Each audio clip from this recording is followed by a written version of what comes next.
الحمدللہ وکفا وسلام علی عبادہ الذین اصطفیٰ۔ آج عالم اسلام میں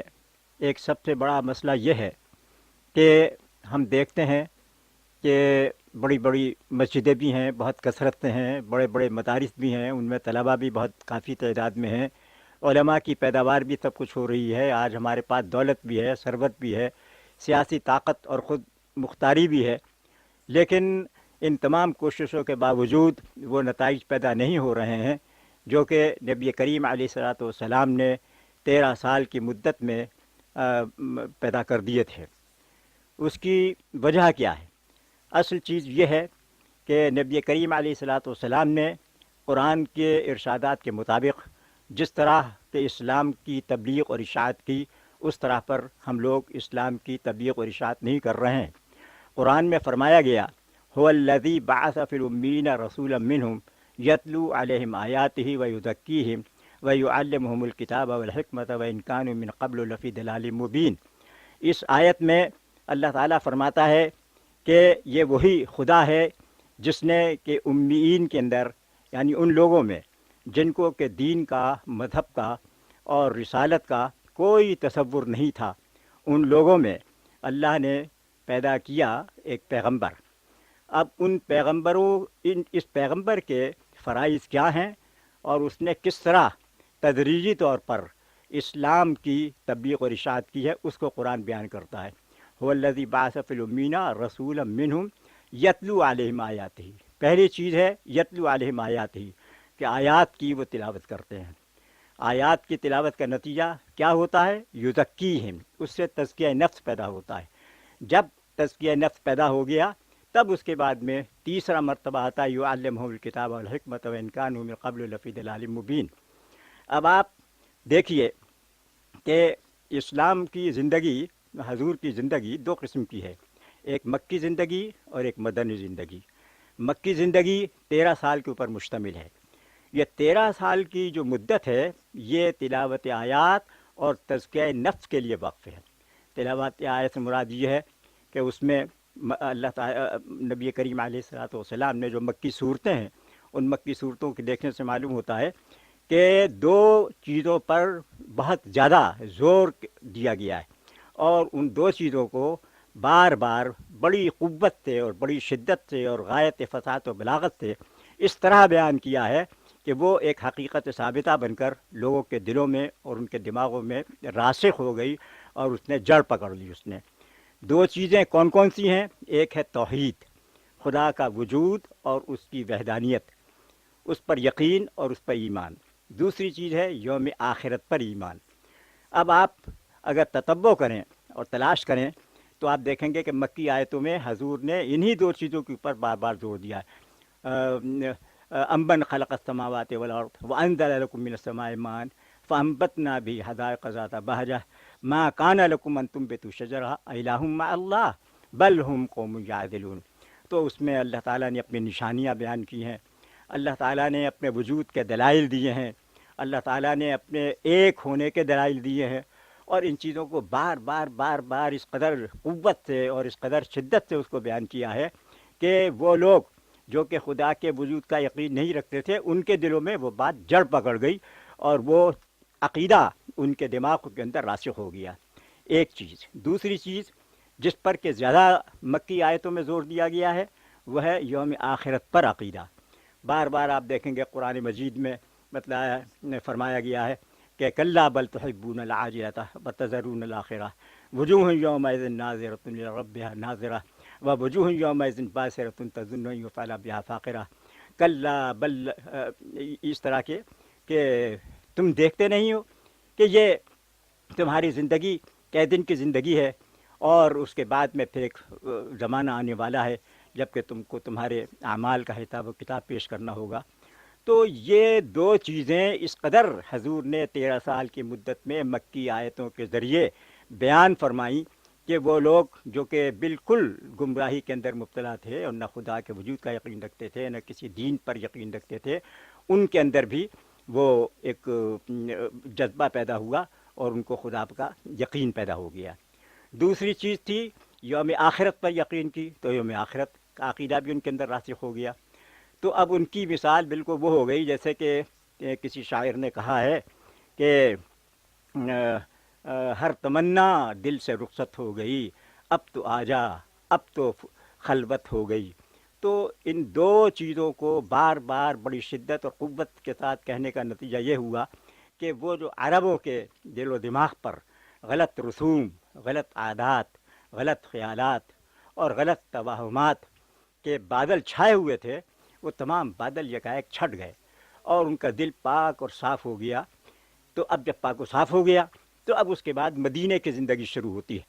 تو اب زندگی کے جو اہم سوالات ہیں وہ سب ان کے سامنے ابھر کر کے آئے کہ اب کسی کی ان کو عبادت نہیں کرنی ہے، کسی کی پرستش نہیں کرنی ہے، اپنی زندگی کو انہوں نے خدا کے لیے وقف کر دیا ہے. جو کچھ ہوگا اب وہ خدا کے حکم کے ماتحت ہوگا، کسی کے لیے نہیں، خدا ہی کے لیے ہوگا، خدا کے حکم کے ماتحت. اب زندگی کی پرابلمس پیدا ہوئیں کہ ہمیں اپنے دوستوں کے ساتھ معاملہ کیا کرنا ہے، ہمیں اپنے دشمنوں کے ساتھ معاملہ کیسا کرنا ہے، امن کے زمانے میں کس طرح پر رہنا ہے، جنگ کے زمانے کس طرح پر رہنا ہے، ہمیں شادی بیاہ میں کن عورتوں سے شادی ہونی چاہیے، کس طرح شادی ہونی چاہیے، نکاح کے قواعد کیا ہیں، طلاق کے کیا قواعد، غرض ہے کہ معاشرتی اور اقتصادی جتنے بھی مسائل تھے وہ سب ابھر کر کے ان کے سامنے آئے اور حضور نے ان کی تعلیم دی. تو اب وہ جو تعلیم بھی دی وہ ان کے دلوں میں اترتی چلی گئی، کیونکہ اب جو حجابات تھے اور جو پردے تھے جو رکاوٹ بن سکتی تھی ان تعلیمات کے ان کے دلوں میں جاگزی ہونے کے لیے، وہ سارے حجابات اٹھ گئے تھے، وہ سارے پردے اٹھ گئے تھے. تو جو آپ نے تعلیم دی وہ ان کے دل میں اتر گئی. تو اس کا نتیجہ یہ ہوا کہ وہ جو قبائلی عصبیت تھی، جو ان کے غلط اپنا توہمات، وہ سب بالکل، تو ہر تعلیم جو آپ کی طرف سے ان کو پہنچی وہ تعلیم ان کے دلوں کے اندر راسخ ہوتی چلی گئی، جمتی چلی گئی. اور اسی وجہ سے ہم دیکھتے ہیں کہ ایک انقلاب عظیم پیدا ہو گیا. تو پھر فرمایا اس کے بعد وَيُعَلِّمُهُمُ الْكِتَابَ وَالْحِكْمَةَ، یہ پیغمبر ان دونوں مرحلوں کے طے ہو جانے کے بعد اب وہ تعلیم دیتے ہیں کتاب اور حکمت کی. وہ کتاب اور حکمت کی تعلیم وہ جس میں کہ پورا ایک قانون حیات، پورا ایک دستور زندگی، ایک مکمل ایک لاہ عمل جس کے اوپر کہ ان کو اپنی انفرادی زندگی میں اور اپنی اجتماعی زندگی میں، اپنی خانگی زندگی میں، اپنی شہری زندگی میں، سیاست کے اندر، تمام زندگی کے شعبوں میں ان کو کس طرح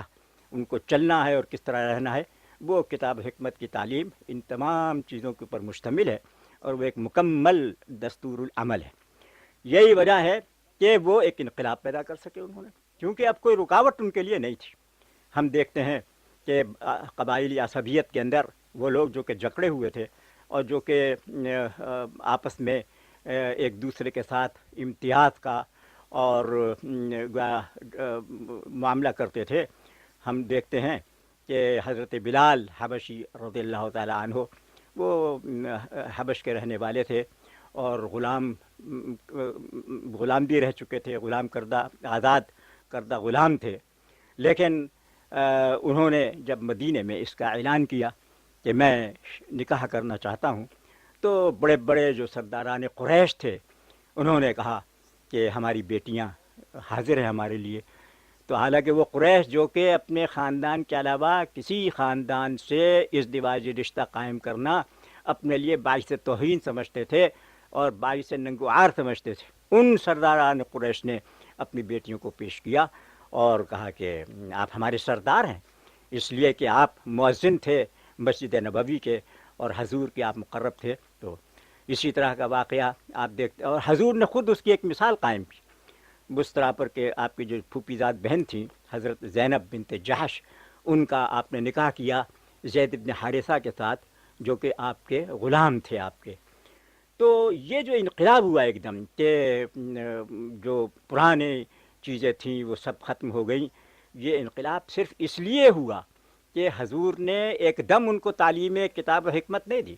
کیونکہ ظاہر ہے کہ آپ کو اگر کسی زمین کے اندر کاشت کرنی ہے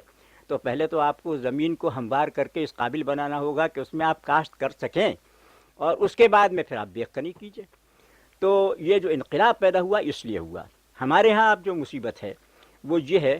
کہ یوم آخرت پر ایمان جس طرح کے صحابہ کرام کا تھا وہ ایمان اس درجے کا قائم نہیں رہا ہے. خدا کی توحید پر یقین، خدا کی وحدانیت پر ایمان اس درجے کا نہیں رہا ہے درجے کا صحابہ کرام کا تھا. اس کی لہذا اب آپ دنیا بھر کی آپ تعلیمات دیتے رہیے کہ اسلام میں مساوات ہے، اسلام میں جمہوریت ہے، اسلام میں عدل ہے، اسلام میں انصاف ہے اور اسلام عبادات ہیں، لیکن اس کا وہ اثر نہیں ہو سکتا کیونکہ آپ نے زمین کو تو ابھی ہموار کیا نہیں ہے اور آپ ریزی اس کے اندر کر رہے ہیں، آپ بیج اس کے اندر آپ ڈال رہے ہیں. تو آج ضرورت اس بات کی ہے کہ ہم پھر اس طریقے کو اختیار کریں جو طریقہ کہ محمد رسول اللہ صلی اللہ علیہ وسلم نے اختیار کیا تھا.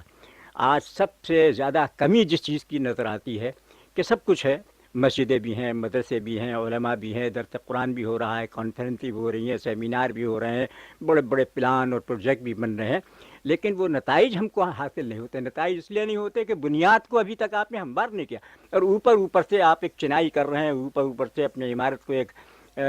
رنگین اور خوبصورت بنانے کی کوشش کر رہے ہیں، لیکن جب تک کہ اس کی جڑ مضبوط نہیں ہوگی اس وقت تک کوئی مقصد جو آپ کے سامنے ہے وہ مکمل طور پر آپ کے سامنے حاصل نہیں ہو سکتا. تو یہی ہمارے زمانے میں اس چیز کی کمی نظر آتی ہے، اور ہم اپنی اصلاح اس وقت نہیں کر سکتے جب تک کہ پھر اسی پرانے حضور کے بتلائے ہوئے راستے کے اوپر ہم نہ چلیں اور اس طریقے پر ہم اپنے آپ کو گامزن نہ کریں. وآخر دعوانا الحمدللہ رب العالمین.